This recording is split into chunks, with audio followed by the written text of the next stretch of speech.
Hello everyone, मैं Manish Kumar Anand institute के YouTube channel पर आपका स्वागत करता हूँ। तो सबसे पहले आप सभी को हार्दिक बधाई। आप क्लास 10 से क्लास 11 के अंदर एंटर हो चुके हैं। क्लास 10 के अंदर जो हम साइंस पढ़ते हैं और क्लास 11 के अंदर की जो साइंस पढ़ते हैं उसमें कुछ अंतर होता है। क्लास 10 के अंदर की जो साइंस होती है हमारी जनरल साइंस होती है, जिसके अंदर हम केमिस्ट्री, फिजिक्स और बायोलॉजी को पढ़ते हैं। क्लास 11th के अंदर आने के बाद हम उसी विषय को एक विस्तृत रूप में पढ़ते हैं। तो अगर आपने साइंस लिया है तो साइंस के अंदर हमारे केमिस्ट्री और फिजिक्स ये हमारा कॉमन रहता है। उसके बाद अपन बायोलॉजी या मैथ्स में से एक विषय का चयन करते हैं। तो यहाँ पे हम साइंस के अंदर फिजिक्स जो स्ट्रीम है अपना, उसके बारे में बात करेंगे। तो देखेंगे, जो सबसे पहले अपन साइंस के बारे में बात करेंगे कि साइंस जो है क्या। साइंस एक लैटिन वर्ड है जिसका नाम है सिंटिया, यानी कि साइंसिया। हिंदी के अंदर अपन कहें तो साइंसिया या फिर सिंटिया। इसका मतलब होता है टू नो, यानी कि जानना। तो प्रकृति के अंदर हमारे प्रकृति जो है उसके अंदर हमारी बहुत सारी घटनाएं जो हैं हम देखने को हमें मिलती हैं। बहुत सारी घटनाएं घटित होती हैं। उन घटनाओं को देखने के बाद उनके बारे में जो हम ज्ञान अर्जित कर पाते हैं वही क्या है, विज्ञान है। तो देखिए, विज्ञान एक विशेष प्रकार का ज्ञान है जो हमें वस्तुओं के निरंतर अध्ययन करने से प्राप्त होता है। किसी भी वस्तु को कोई भी एक घटना घटित होती है उसको हम देखते हैं और उसके बारे में सोच विचार करके बाद में अपन जो ज्ञान अर्जित करते हैं वही क्या है, विज्ञान है। एक अरबी वर्ड है जिसका मतलब होता है इल्म। ओके, इल्म एक अरबी वर्ड है जिसका मतलब होता है विज्ञान। ठीक है, जानना। ओके, विज्ञान, इसको अपन विधन ज्ञान कह सकते हैं। विज्ञान या विशेष ज्ञान क्या होता है, विशेष ज्ञान है, एक प्रकार का विशेष ज्ञान है जो वस्तुओं के निरंतर अध्ययन से हमें प्राप्त होता है। देखिए, इसको हम परिभाषा के रूप में लिख सकते हैं कि प्रकृति में उपस्थित पदार्थ और वस्तुओं के क्रमबद्ध अध्ययन से जो ज्ञान प्राप्त होता है, उस ज्ञान के आधार पर वस्तुओं के व्यवहार, गुण, प्रकृति का पता लगाना ही क्या है, विज्ञान है।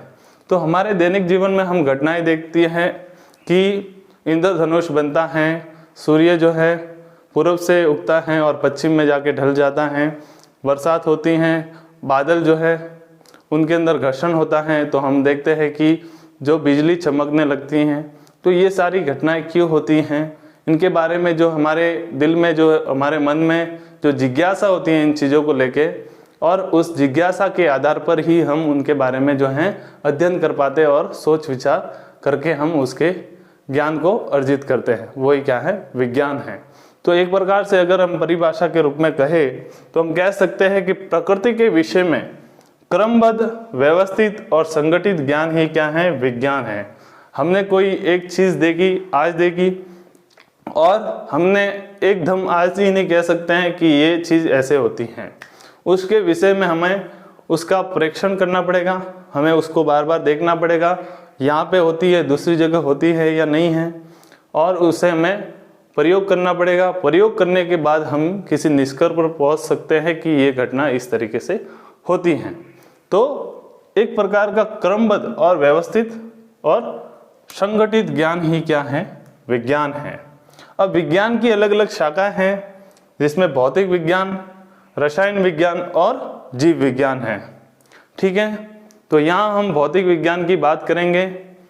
उससे पहले हम देख लेते हैं कि आइंस्टीन साहब का एक कोट्स है, इस संसार के संबंध में सबसे कम समझ में आने वाली बात यह है कि इसे समझा जा सकता है। तो हमारा जो संसार है, हमारी जो प्रकृति है, उसके अंदर जो घटनाएं होती हैं वो किसी नियमों पर आधारित होती है जिसे अपन प्राकृतिक नियम कहते हैं। तो प्रकृति के अंदर हमारी जितनी भी सारी घटनाएं हैं वो किसी एक विशेष नियम पर जो है घटित होती हैं। उन नियमों को ही जो है हम अध्ययन करके समझ कर पाते हैं कि ऐसा क्यों होता है। तो समझ के आधार पर ही हम जो हमारी घटनाएं घटित होती हैं उनको जो है समझा पाते हैं। फिजिक्स साइंस की एक ब्रांच है जिसके अंदर हम प्रकृति और प्राकृतिक घटनाओं का अध्ययन करते हैं। तो हम जो है फिजिक्स जो वर्ड कहाँ से आया उसको एक बार जान लेते हैं।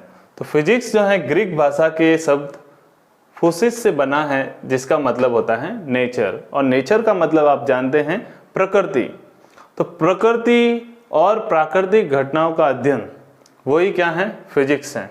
तो फिजिक्स को हम कह सकते हैं कि यह विज्ञान की एक शाखा है जिसके अंदर हम प्रकृति और प्राकृतिक घटनाओं का अध्ययन करते हैं।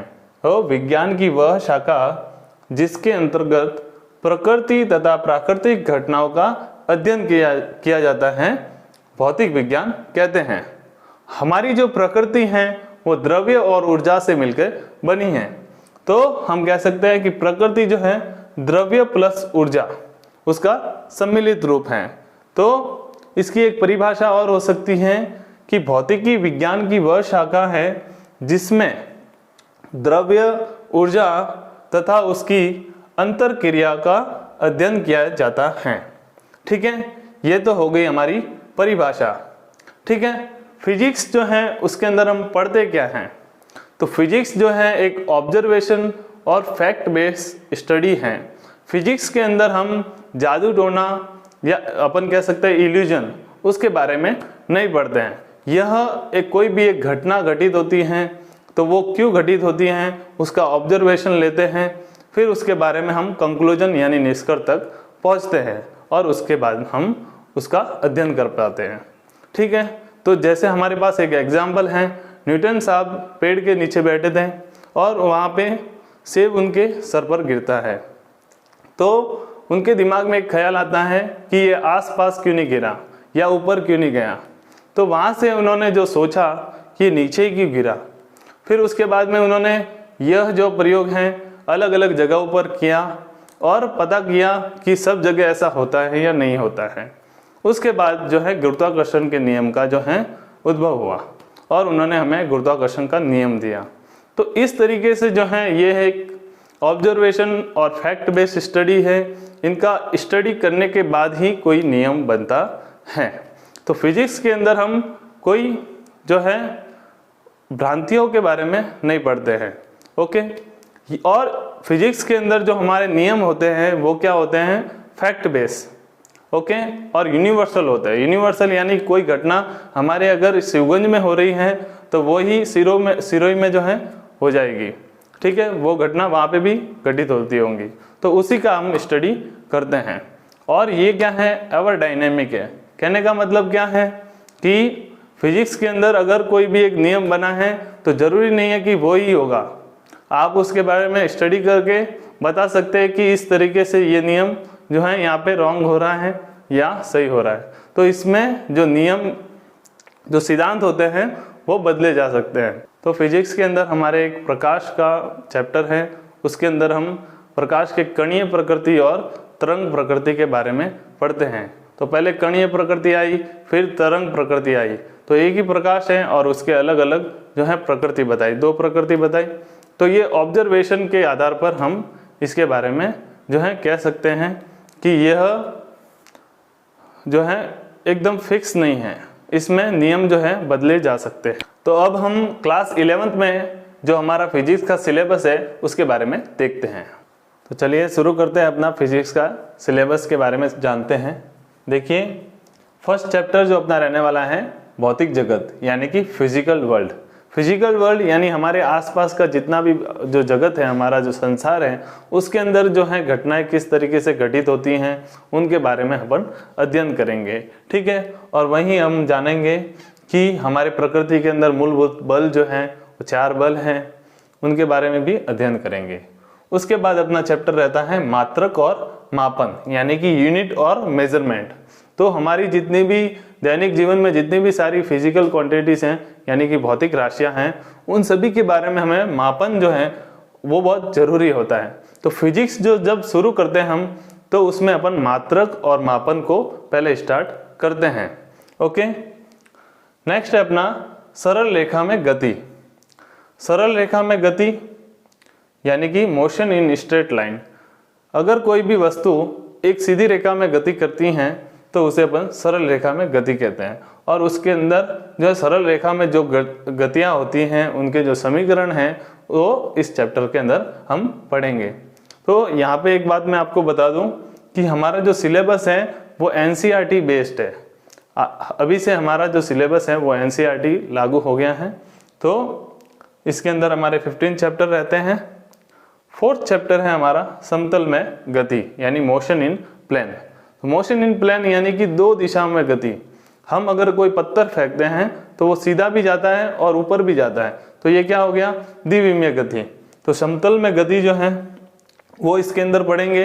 प्रक्षेपीय, वो जो वायुयान हम प्रक्षेप भेजते हैं, जैसे चंद्रयान भेजा, हमारे चंद्रयान 2 भेजा, वो कितने कोण पर भेजे जिससे वस्तु जो है अधिकतम सीमा तक पहुंच पाती है, वो सभी हम इसके अंदर पढ़ेंगे। गति के नियम, तो गति के हमारे 3 फेमस नियम हैं, फर्स्ट, सेकंड, थर्ड, न्यूटन साहब के, वो हम इसके अंदर पढ़ेंगे। नेक्स्ट है 6th अपना कार्य, ऊर्जा और शक्ति, वर्क, एनर्जी और पावर। तो ये कार्य और ऊर्जा और शक्ति के बारे में पढ़ेंगे। फिर 7th है अपना कणों के निकाय तथा घूर्णीय गति। कणों के निकाय, निकाय का मतलब क्या होता है, सिस्टम। 2 वस्तु, जब 2 या 2 से अधिक वस्तु जो है आपस में सम्मिलित होती है तो एक निकाय बनता है, और उसका अध्ययन हम इसके अंदर करेंगे। घूर्णी गति यानी हमारे फैन की जो गति है वो भी क्या है, घूर्णी गति। आपने देखा होगा सर्कस के अंदर जो बाइक घूमती है गोल गोल, ये सब जो है इसके अंदर हम स्टडी करेंगे। फिर अपना आता है गुरुत्वाकर्षण। गुरुत्वाकर्षण यानी ग्रेविटेशन। तो हमारी प्रकृति जो है, हमारी जो पृथ्वी है वो वस्तुओं को अपनी ओर खींचती है हमेशा, तो ये इसके अंदर हम पढ़ेंगे। गुरुत्वाकर्षण के अंदर कहाँ पे इसका खिंचाव जो है, कहाँ पे जो है त्वरण ज़्यादा रहता है, कहाँ पे कम रहता है। त्वरण आपके लिए नया वर्ड है, तो पहले अपन यहाँ से शुरू करेंगे, तो फिर उसके बाद में हम यहाँ पे ग्रेविटेशन तक आते हैं, हमें पता चल जाता है। उसके बाद में ठोसों के यांत्रिक गुण। तो ठोस वस्तुएं जो हमारा द्रव्य है, 3 द्रव्य जो हैं वो ठोस, द्रव और गैस वस्तुएं होती हैं। तो ठोस है, तरल है, इन सभी का अध्ययन करेंगे। ठोसों के यांत्रिक गुण, इनके गुण देखेंगे, इनके गुणधर्म क्या होते हैं। तरलों के यांत्रिक गुणधर्म देखेंगे। फिर उसके बाद में नेक्स्ट आता है द्रव्य के तापीय गुण। द्रव्य यानी हमने बताया आपको ठोस, द्रव और गैस, उनके तापीय गुण, उनको जब ताप देंगे तो उनके अंदर क्या चेंजेस होते हैं वो इसके अंदर हम पढ़ेंगे। ऊष्मागतिकी यानी कि थर्मोडायनेमिक्स, ऊष्मा के जो अध्ययन है वो इसके अंदर हम करेंगे। ऊष्मागतिकी के नियम पढ़ेंगे। अणुगतिकी, जो गैसों के अणुओं की गति होती है वो इसके अंदर पढ़ेंगे। नेक्स्ट है दोलन। तो दोलन और कंपन, इसके बारे में हम अध्ययन करेंगे। उसके बाद में 15th है अपना तरंगे। इसमें तरंग और तरंगों के गुणधर्म हैं, उसके बारे में हम अध्ययन करेंगे। इस तरीके से आपने सिलेबस के बारे में जाना कि 15 चैप्टर हैं। तो नेक्स्ट वीडियो के अंदर हम आपको भौतिक जगत जो है वहाँ से स्टार्ट करेंगे। तो मिलते हैं नेक्स्ट वीडियो में। जय हिंद, वंदे मातरम।